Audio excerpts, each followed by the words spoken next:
FDK TV, kembali lagi di podcast kita pada siang hari ini, di mana kita telah mengundang satu narasumber, yaitu salah satu mahasiswa yang sangat berprestasi, yang dimana beliau ini telah menyelesaikan studi KKN internasional, tepatnya di Kahang Johor Bahru.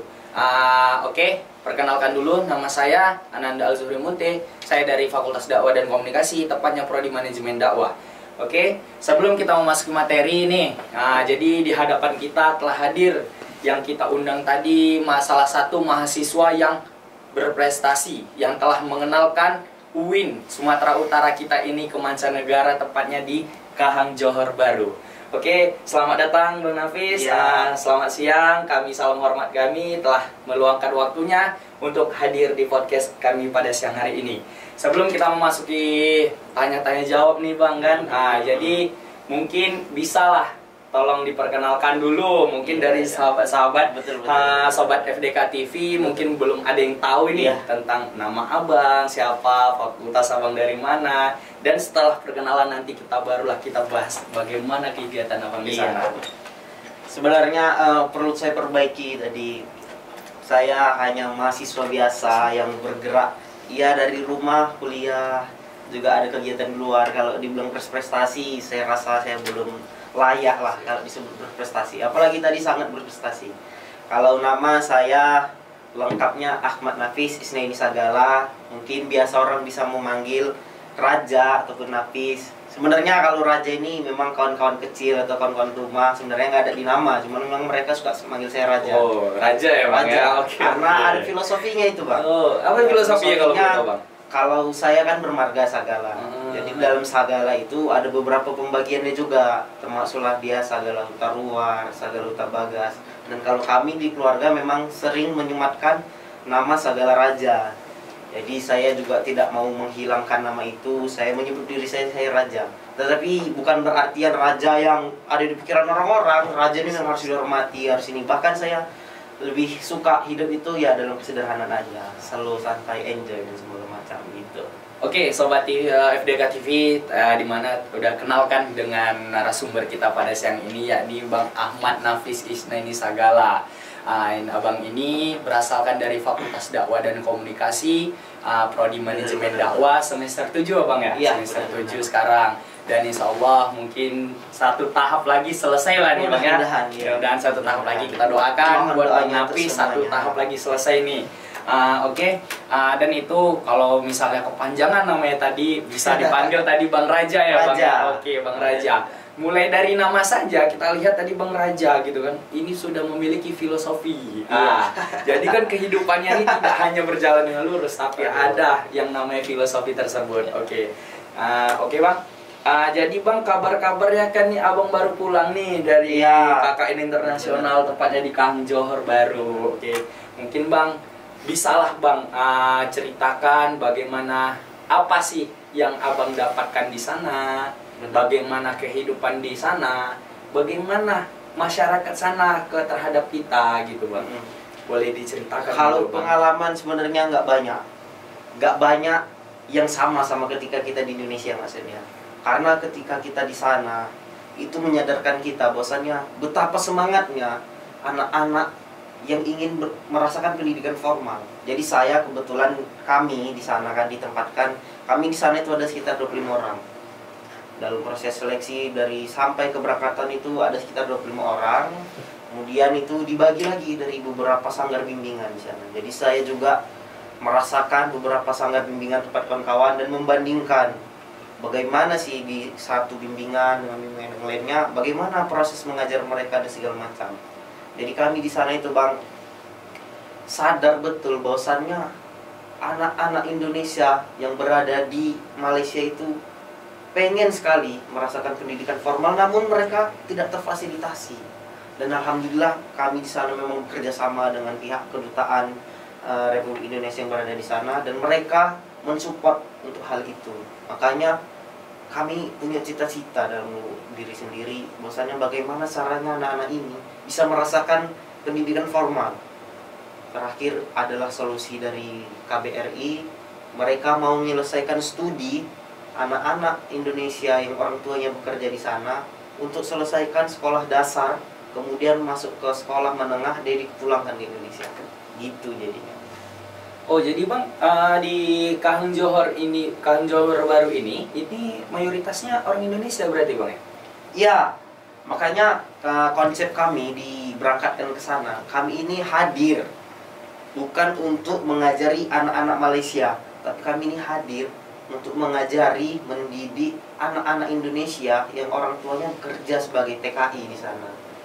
Tuh, makanya kalau kita sampai sana itu pikiran kita itu jadi prihatin, pikiran kita juga terbuka, bagaimana caranya kita bisa membantu mereka. Tetapi kita juga sebagai mahasiswa yang penuh keterbatasan, mungkin ya bisa berusaha mungkin lah apa yang bisa kita lakukan kan begitu.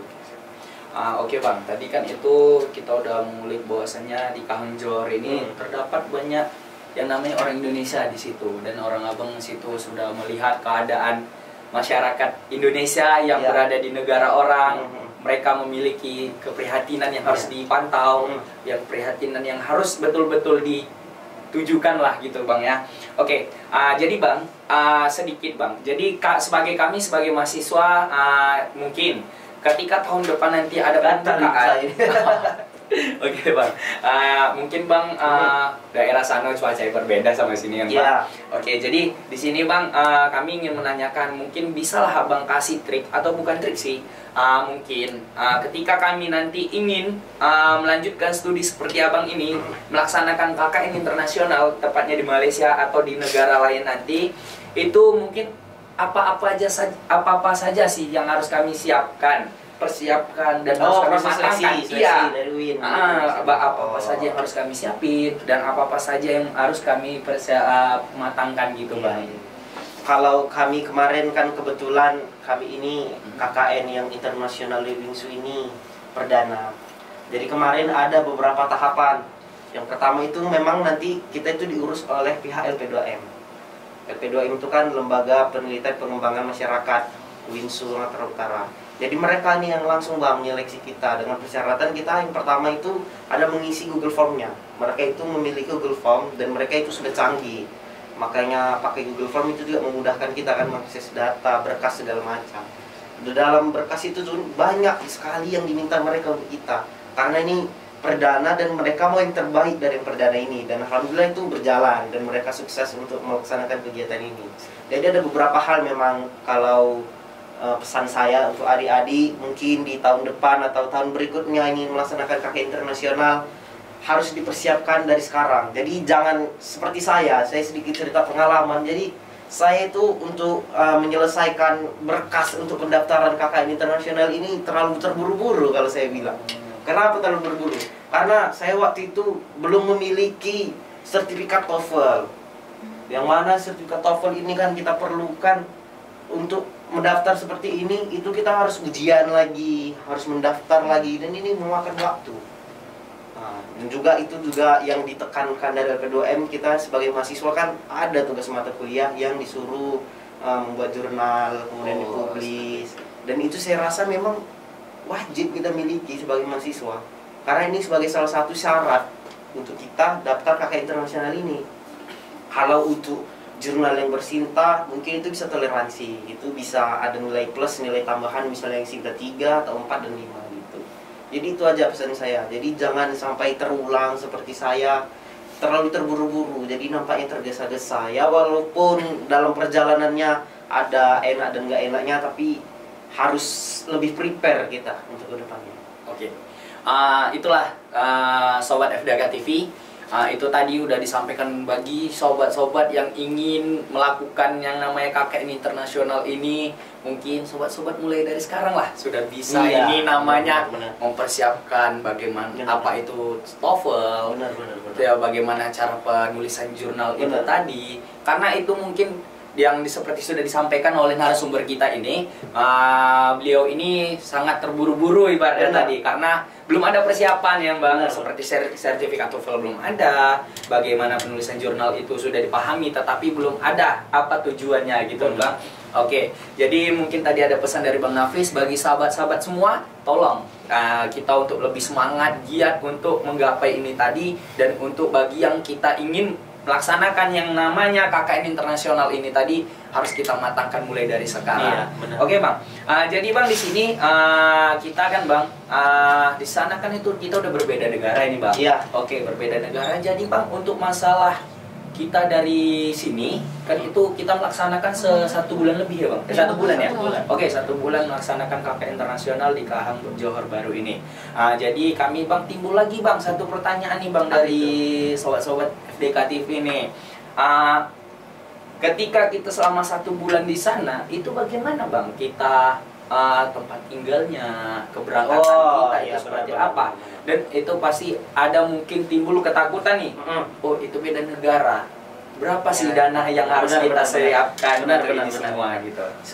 Benar ini. Pas pertanyaannya karena ini memang sebagai keluh kesah kami pada waktu itu. Karena sedikit cerita, kemarin kami itu keberangkatan KKN internasional ini jadwalnya dia sedikit berbeda dengan KKN teman-teman kita yang reguler yang di Batubara dan Langkat.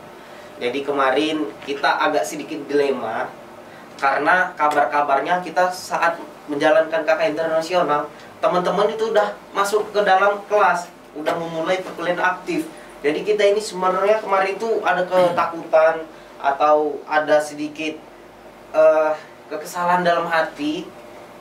Gimana konsepnya kok bisa kita nanti masih KKN teman-teman udah aktif kuliah, bagaimana pelajaran kami nanti apakah tertinggal atau tidak.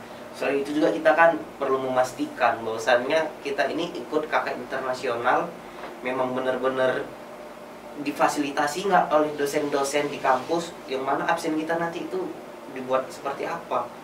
Jangan nanti kita sudah berangkat membawa nama kampus tetapi absen juga tidak aman. Cuman alhamdulillah untuk hal seperti itu sudah diselesaikan oleh pihak LP2M semua. Makanya saya sangat berterima kasih kepada pihak LP2M ini karena mereka memang sungguh-sungguh ya bang mengurus kami dari mulai kami berangkat sampai kami pulang kembali ke tanah air. Oke, itu untuk sobat FDK TV. Jadi janganlah takut kita untuk mencoba yang namanya KKN internasional ini karena dari penyampaian narasumber kita, mereka di sana tidak dipantau, tetapi mereka sangat-sangat dipantau oleh LP2M ini tadi.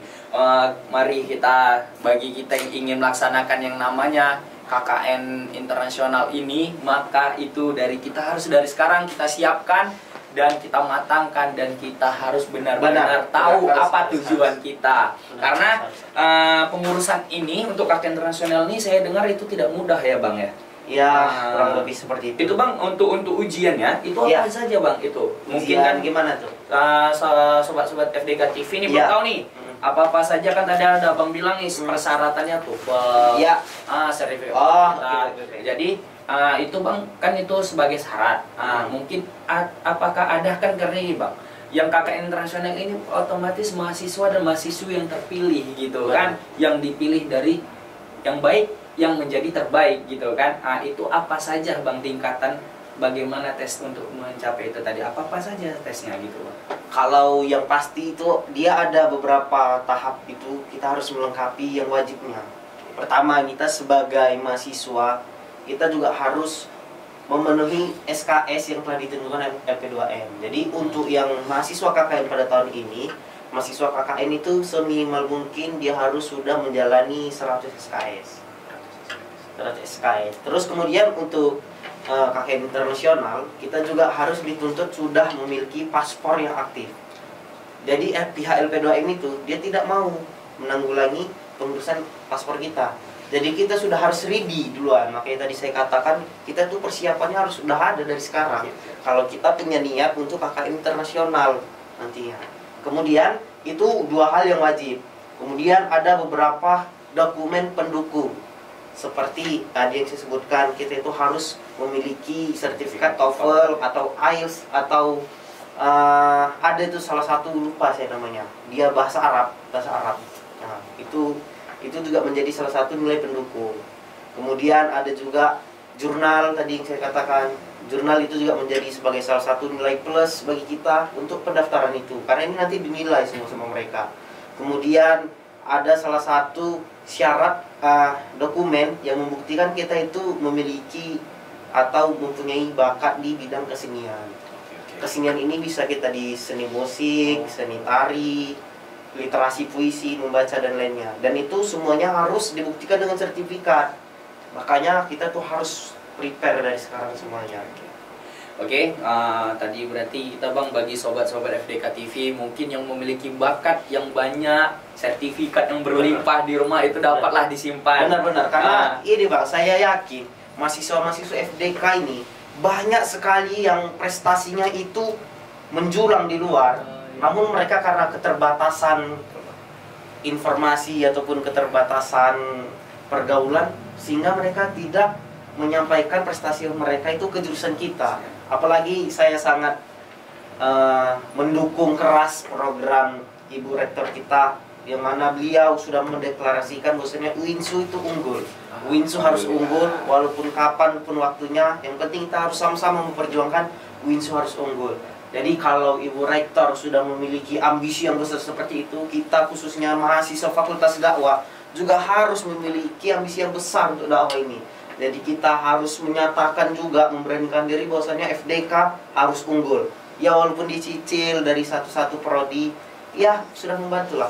Maka dari itu kita sebagai mahasiswa tentunya mendukunglah setiap program-program jurusan, mendukung program-program dekan.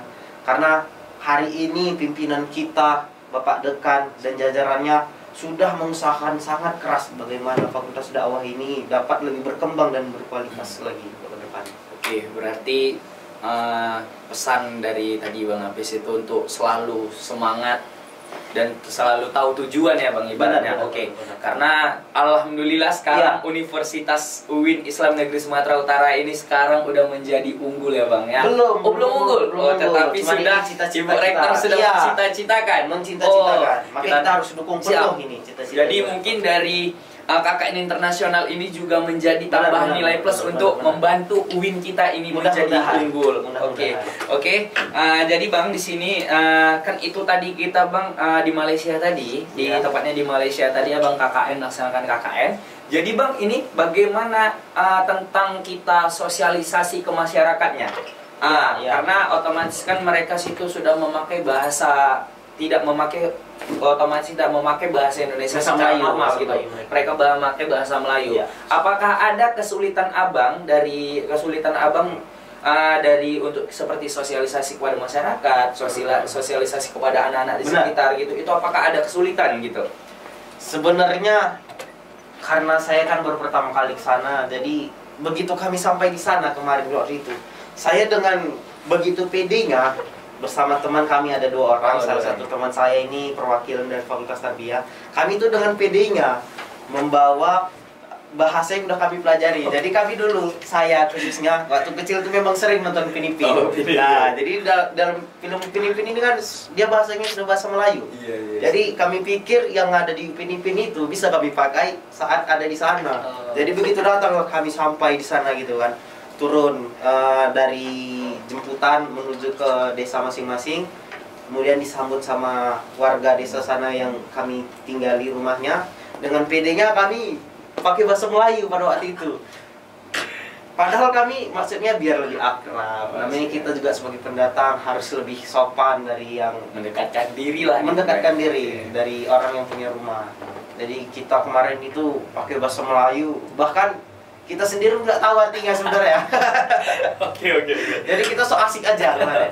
Sok asik aja, tapi mereka welcome, mereka terima apa adanya keberadaan kami. Jadi kami datang, mereka pelongo-pelongo gini. Wah, apa ini? Terakhir kami sadar bahwasanya orang ini paham kok bahasa kita. Jadi jangan takut kalau ke sana itu kita harus belajar banyak bahasa. Karena kita pakai bahasa Indonesia, orang itu juga mengerti. Apalagi kita itu kan tinggal bersama orang Indonesia, cuman mereka bekerja di sana. Gitu. Oke. Jadi bagi teman-teman nih mungkin yang sudah mempelajari mulai dari kecil sampai besar nonton Ipin, kurangilah dulu ya kan. Karena nggak terpakai juga di sana rumahnya gitu. Benar. Karena lingkungan kami itu di sana orang Indonesia juga nya. Jadi kami di sana itu kan tinggal di salah satu wali murid yang dia itu belajar di sanggar bimbingan.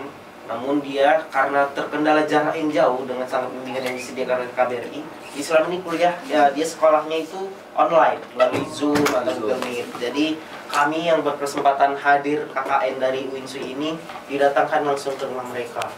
Seperti itu. Kaget kami sebenarnya karena tidak sesuai ekspektasi kami.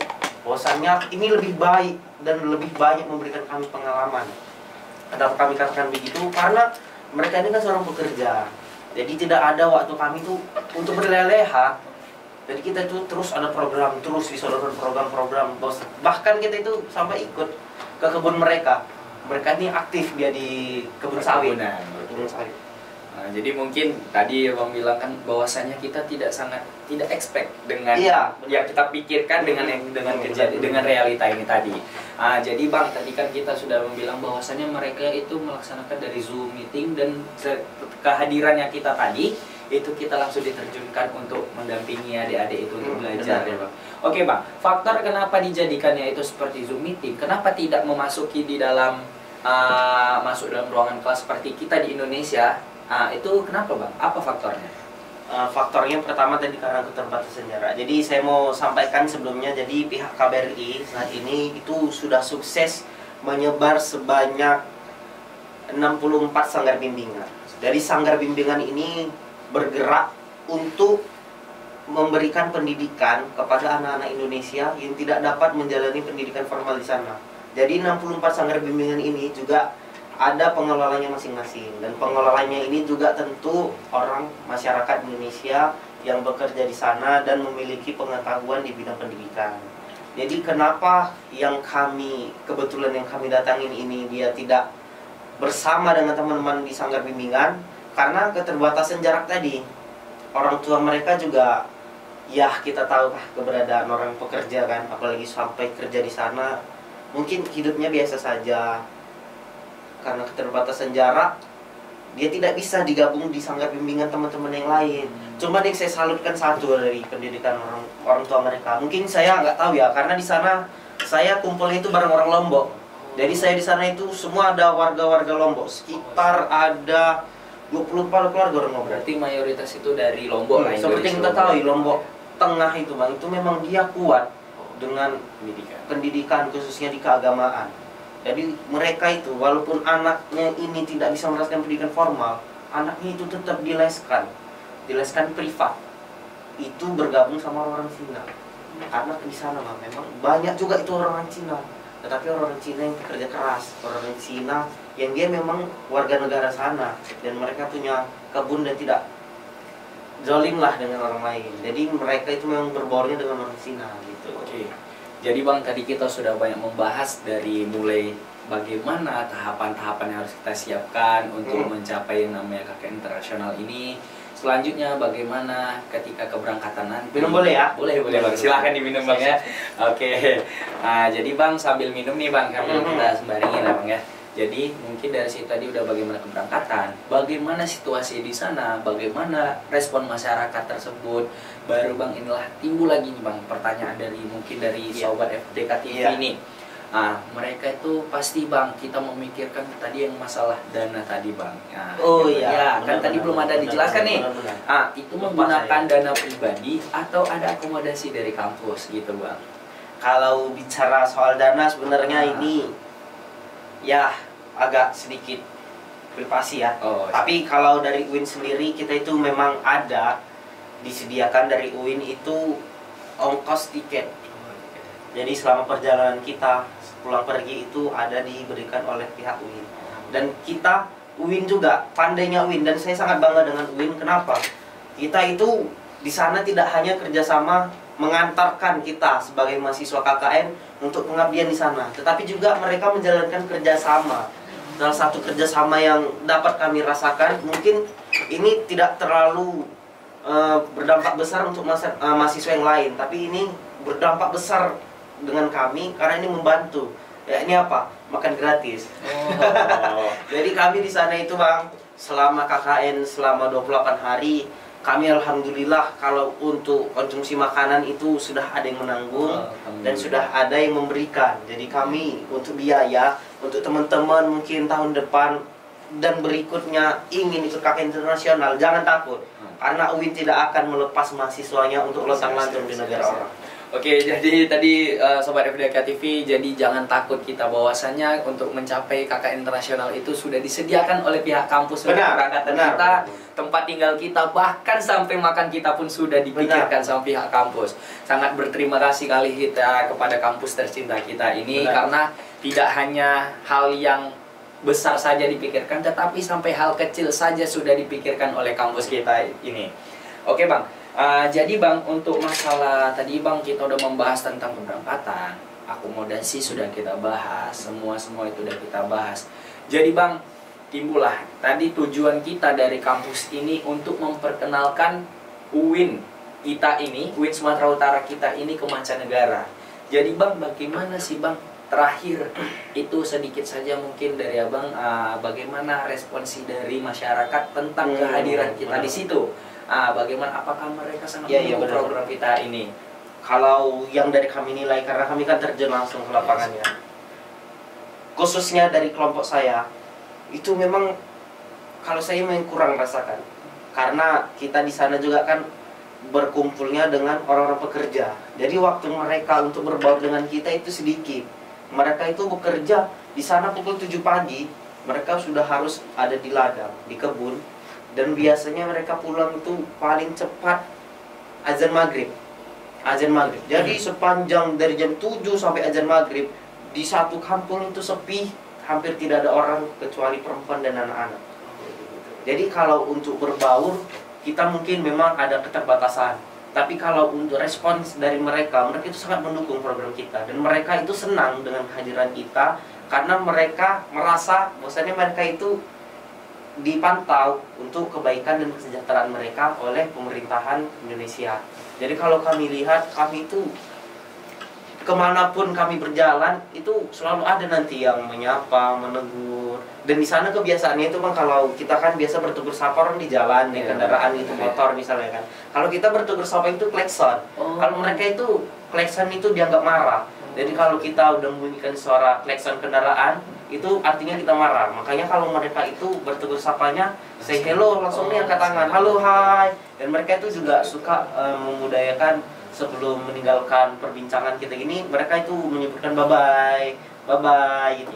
Datang juga halo gitu. Jadi itu budaya yang mereka itu mungkin udah dari dulunya lah sudah tercipta gitu. Oke Bang, tadi kan itu bagaimana respon dari masyarakat tersebut. Ternyata sangat bagus lah respon dari masyarakat tersebut. Jadi Bang, apakah menurut pandangan Abang sendiri ini, apakah tahun depan apakah masih layak atau bisa ditambah kembali untuk KKN internasional ini? Kalau itu saya memang kurang tahu, karena yang mengurus ini kan KLP2M. Cuman kemarin ada diskusi memang dengan mereka, kalau ini bakal berlanjut ke depannya. Jadi mudah-mudahan ada kesempatan untuk teman-teman kita yang saat ini masih semester 5, kemudian tahun depan akan merasakan. Jadi buat sobat-sobat FDK TV, jadi di sini mudah-mudahan kita berharap besar kepada kampus kita tercinta ini, UIN Sumatera Utara, agar dan memohon kepada Ibu Rektor mungkin di tahun depan nanti agar dapat melanjutkan yang namanya program KKN internasional ini. Dan mudah-mudahan kami berharap Ibu Rektor tidak hanya di Malaysia saja, tetapi bisa disebarluaskan ke negara-negara lain. Karena kita lihat mungkin dengan terlaksananya KKN internasional ini, banyak saya lihat itu memacu adik-adik kita atau mahasiswa lain untuk minatnya itu untuk pergi ke internasional ini. Jadi mungkin di sini adalah mungkin pesan atau untuk menyemangati teman-teman kita yang ingin melaksanakan KKN internasional di tahun depannya. Mungkin bisa Abang sampaikan sepatah dua kata Bang untuk menyemangati adik-adik kita ini Bang. Kalau saya biasanya sering mendengar salah satu penyair dari Persia, dia juga seorang tokoh ilmu fikih, Maulana Jalaluddin Rumi. Beliau mengatakan, dulu aku pintar, maka aku ingin merubah dunia. Tetapi aku sekarang bijaksana, maka aku akan mengubah diri sendiri. Jadi itu ada dalam maknanya, kalau kita bisa pelajari itu dalam, karena semakin kita merasa diri kita tidak tahu apa-apa, maka semakin besarlah diri kita. Tetapi semakin kita merasa diri kita itu lebih pintar daripada orang lain, maka disitulah terjadi kejeblokan untuk diri kita sendiri. Jadi pesan saya ya untuk teman-teman mungkin kurang layak juga saya memberikan pesan, cuman saya hanya mengamalkan hal ini dimanapun kita berada. Tetaplah etika itu disampaikan dengan ramah, etika itu disampaikan dan dilaksanakan dengan santun. Jangan sampai gara-gara etika yang kebiasaan kita itu dapat melukai orang lain. Karena Bang, jujur saya saat ini banyak menemukan orang-orang itu sudah menormalisasikan etika-etika yang sebenarnya itu tidak etis dilakukan. Contoh, saat apalagi kita ini orang Medan ini pantang dipancing sedikit, nanti kita berkendara di Balaksara ini, klakson, nggak sengaja nih lampu merah, tengokan, mata kau lah. Oke. Nah, itu udah langsung terpancing lah emosi tadi, emosional tinggi tadi. Untuk masyarakat Medan itu udah normal kali, karena saya juga ketika pulang dari Malaysia sana merasa banyak perbedaan yang terjadi di lalu lintas. Jadi saya rasa mengamalkan pesan itu saja sudah cukuplah untuk kita sebagai mahasiswa agar kita bisa berkembang lebih baik untuk kedepannya. Oke, ya terima kasih kepada narasumber kita ini. Banyak begitu pelajaran yang bisa kita ambil, banyak motivasi yang bisa kita ambil agar kita lebih semangat ke depannya untuk menempuh yang namanya KKN internasional. Jadi ada pesan dari Bang Nafis tadi bahwasanya buat adik-adik tetap semangat terus untuk menggapai cita-citanya, dan tetap semangat terus bagi yang ingin melaksanakan KKN internasional ini harus mempersiapkan mulai dari sekarang.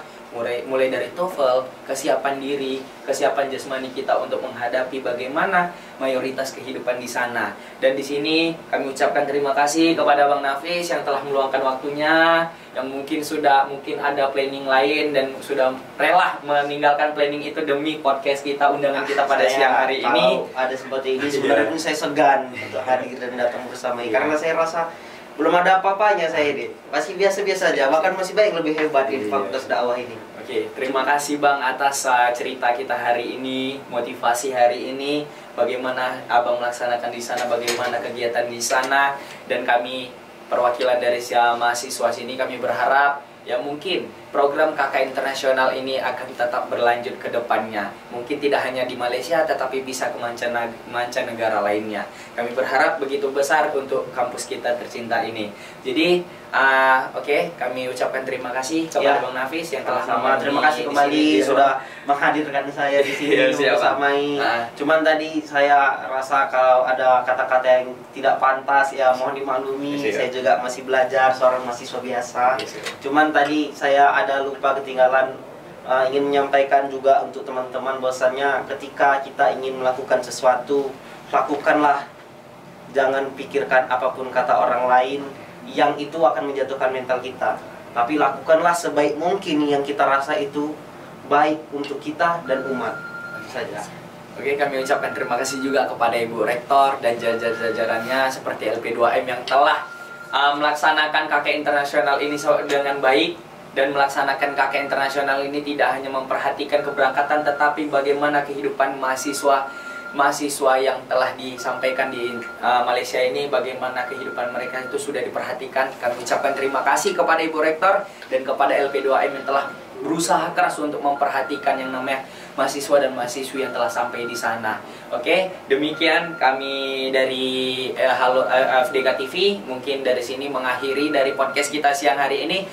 Jangan lupa ditonton terus, saksikan terus, dipantengin terus lah ibaratnya FDK TV ini, karena TV ada ini lagi Bang, lanjutan. Ada. Insya Allah nanti kita akan mewawancarai narasumber yang begitu besar. Wah, hebat Pak Fitrius namanya, bisa kita bocorkan sedikit ini. Oke, dan jangan lupa bisa disaksikan dari TikTok kita, dari YouTube kita, untuk kabar podcast selanjutnya itu akan kita sampaikan dari Instastory Instagram kita. Oke, jangan lupa disaksikan terus dan dipantengin terus sosial media kita. Saya pamit undur diri. Halo sahabat FDK TV, kami pamit undur diri. Assalamualaikum warahmatullahi wabarakatuh. Waalaikumsalam warahmatullahi wabarakatuh.